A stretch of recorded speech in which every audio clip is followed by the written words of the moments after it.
विश्व की number 1 two wheeler company hero के अधिकृत डीलर ठक्कर हीरो आपके लिए लेकर आए हैं सबसे सस्ता और सबसे अच्छा फाइनेंस मात्र 5,999 के साथ। आधार कार्ड लावे और अपनी मनपसंद की हीरो की बाइक ले जावे। अब हीरो के वाहन में पेट्रोल चोरी नहीं होगा और 2 लीटर पेट्रोल रखना भी अनिवार्य नहीं है एवं पहले से 6% अधिक माइलेज मिलेगी। एक बार सेवा का मौका अवश्य दीजिए। हमारा पता है ठक्कर हीरो इंदौर रोड खंडवा। हमारी शाखा माता चौक आनंद नगर में भी है, तो अभी संपर्क करें। हमारे मोबाइल नंबर है 9425928519 व 9575060232 व 6263331144। गद्दारों को गोली मारो, सालों को इंकलाब जिंदाबाद, इंकलाब जिंदाबाद, इंकलाब जिंदाबाद। तिरंगे के सम्मान में मुस्लिम समाज मैदान में, तिरंगे के सम्मान में मुस्लिम समाज मैदान में। कर्नाटक के कॉलेज की छात्रा को असामाजिक तत्वों द्वारा छेड़छाड़ करने, राष्ट्रीय ध्वज का अपमान करने एवं अल्पसंख्यकों के विरुद्ध समूचित देश में नफरत फैलाने के विरुद्ध में अल्पसंख्यक विकास कमेटी खंडवा द्वारा जिला कलेक्टर पहुंचकर ज्ञापन सौंपा गया।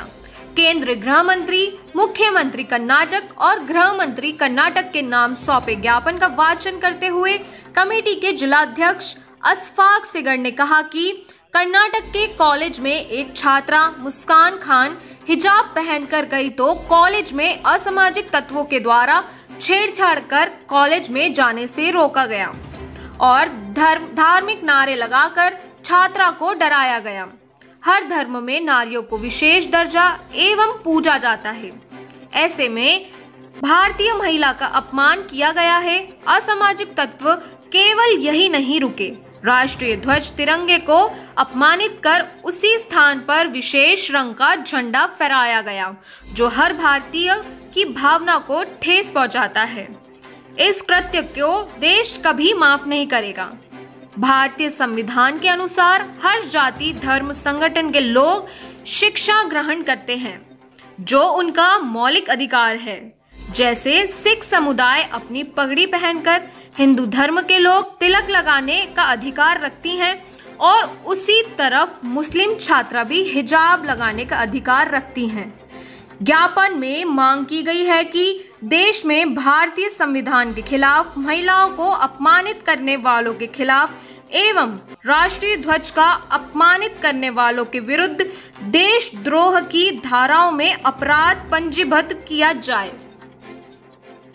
हमारे देश के कर्नाटक राज्य के कॉलेज का मसला सामने पेश आया था 8 तारीख का कि एक मुस्लिम छात्रा हिजाब लगाकर आती है तो उसको देखकर कुछ तथाकथित गुंडे और असामाजिक तत्वों ने विशेष धर्म के नारे लगाए एवं भगवा झंडा उसके मुंह पर फेंककर मारा और उसको देखकर लहराया, जिससे छात्रा डरी नहीं। उसने इन नफरत भरी विचारधारा का सामना डटकर किया, जिसकी पूरा देश आज सराहना कर रहा है। तो हम इसके विरोध में कि क्यों इस तरह से पूरे देश में कहीं ना कहीं इस तरह की घटनाएं करके माहौल क्रिएट किया जाता है।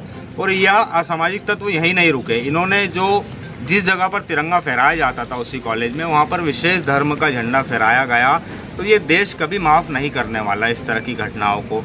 आपने किस हक से उसी जगह पर जहाँ पर तिरंगा फहराया जाता है आपने विशेष धर्म का झंडा फहराया? क्या आप तिरंगे को नहीं मानते? क्या आप इस देश के सच्चे देशभक्त नहीं है? आप किस तरह से हामी भरते हैं? आप किस तरह से आपकी विचारधारा पनप रही है? तो क्या आप इस देश को नहीं मानने वाले लोग हैं? क्या आप उस तरह से शामिल होगा जो इस देश को तोड़ने वालों में शामिल होते हैं? तो ये कतई बर्दाश्त नहीं किया जाएगा। और इस देश में अगर रहना है तो हमारा क्लियर चेतावनी भरे अंदाज में हमारा लहजा, अब मैं क्लियर कह रहा हूँ कि चेतावनी हम दे रहे कि अगर इस देश में रहना है तो तिरंगे को अपनाना पड़ेगा और नहीं तो आप स्वेच्छा से इस देश को छोड़ सकते हैं। और जिस तरह से अल्पसंख्यकों के विरुद्ध एक माहौल क्रिएट किया जा रहा है, एनआरसी के टाइम, CAA के टाइम, जैसे 3 तलाक, जो भारत सरकार ने 3 तलाक का कानून लाया था, मुस्लिम महिलाओं के हितैषी बन रहे थे, कहाँ है आज वो लोग? क्यों हमारे गृह मंत्री, भारत सरकार का इनको संरक्षण होता है? क्यों हमारे माननीय प्रधानमंत्री, क्यों वहाँ पे बीजेपी की राज्य सरकार है, वहाँ के गृह मंत्री, मुख्यमंत्री इस तरह के नफरती चिंटियों पर क्यों कोई कार्रवाई नहीं की जाती? क्या वो इस देश के तिरंगे को नहीं मानते? हिजाब वाला मामला एक अलग मसला हो गया, लेकिन इस देश के तिरंगे का अपमान कुछ लोग कर रहे हैं और भारत सरकार खामोश है तो ये बहुत निंदनीय और विचारणीय भी है।